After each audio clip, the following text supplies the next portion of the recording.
and just go through the motions, but deep inside, like they hurt. You know what I'm saying? Especially men, we go out here, put on this tough persona, man, but deep inside, man, we going through some shit, man. And some of us just don't know how to deal with it, and they deal with it in ways that's not always positive for them.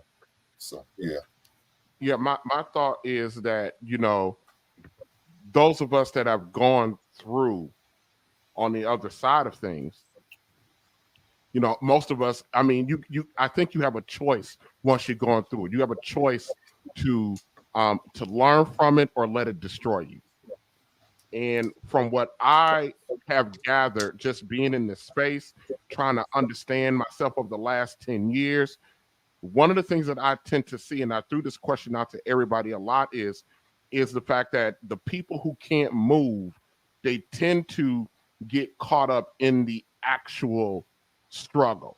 The struggle becomes the flex.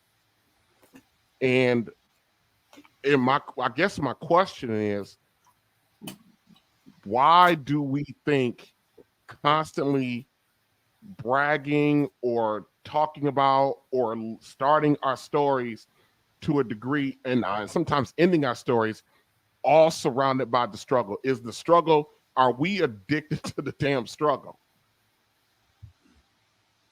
Yeah, real tough. Yeah, it's definitely oh, sorry. Oh, go ahead. Do you think, Hank? No, it's Mr. Chalker. Go ahead. Oh no, I was saying, yeah, that struggle flexion is it's not it. Like at some point, fuck the mud. I want to give my people something clean from the start. We always talk about getting out the mud and the struggle, but that's programming. Like we ain't supposed to be in the mud. They want us in the mud. We ain't supposed to be in the mud at this point. We supposed to have something clean, start off clean with some advantages, and we kind of, look down on if it's too easy. But, at some point we need to start easier and not be in the mud. I ain't trying to be in the mud. Yeah, me either. And I don't want to stay there. But as I'm looking at the panel, and I'm looking, probably with the exception of Hank, but he can contribute because he goes on other panels who have these discussions. When you're looking at the fellas and the guys, I'm talking about black men and black women. I don't know about no white folk, no Asian numbers. So when I say men and women, I'm talking about us, our people. I don't know about nobody else. But when I'm watching these panels and these stuff like that, everything that they talk about is from the place of the struggle. It's from the place of the struggle. And I sit there, even when there's like a healthy debate, I sit there and I watch people go back and forth trying to one up each other on a goddamn struggle. Everybody trying to pull out their struggle as the absolute trump card. And I'm thinking to myself, why are we doing this and what is it for? I understand going through the fire. I understand that, in church they call it a testimony. Okay, you got a testimony, but then what next? Why are we having such a problem with the what next? We don't know what that looks like. Go ahead, bro. Go ahead, bro. No, can y'all hear me clear? Yeah, we can hear you. Yeah, I was saying we don't know what that looks like. That what's next. Like every other generation is supposed to get a little bit better, but I mean we light years compared to what our grandparents had. We're going to be realistic about it. Now I know we can break down the numbers and statistics and all that, but from what they had to where we are now, but we still talking about the struggle. Like Tyrone said, we still talking about getting it out the mud. My granddaddy literally got it out the mud from these rural ass backwoods in Alabama. Why would I want to do that to my daughter? Why would I sit around and argue and not set up something for her to have better?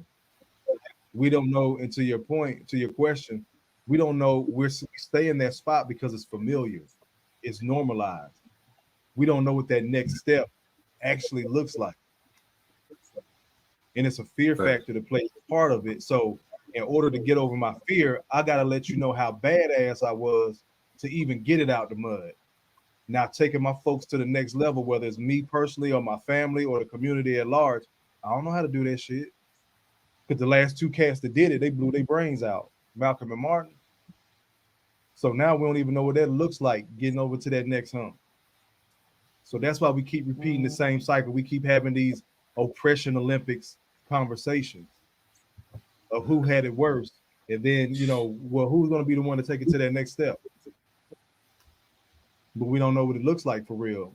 And when we got that glimmer of hope, them two cats ain't here no more. And we keep rehashing that narrative and that story. Every time they give us a leader, they take him out. Every time we find somebody willing to stand up against the system, the culture, whatever the case may be,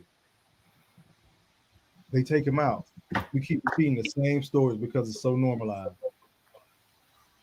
Yeah. That's just me. Well, we ignore progress too. There's a lot of people in our culture who eat off of us feeling like victims and feeling like we're just shitty and ain't got nothing good going on. If you listen to there's certain people, you gotta be careful.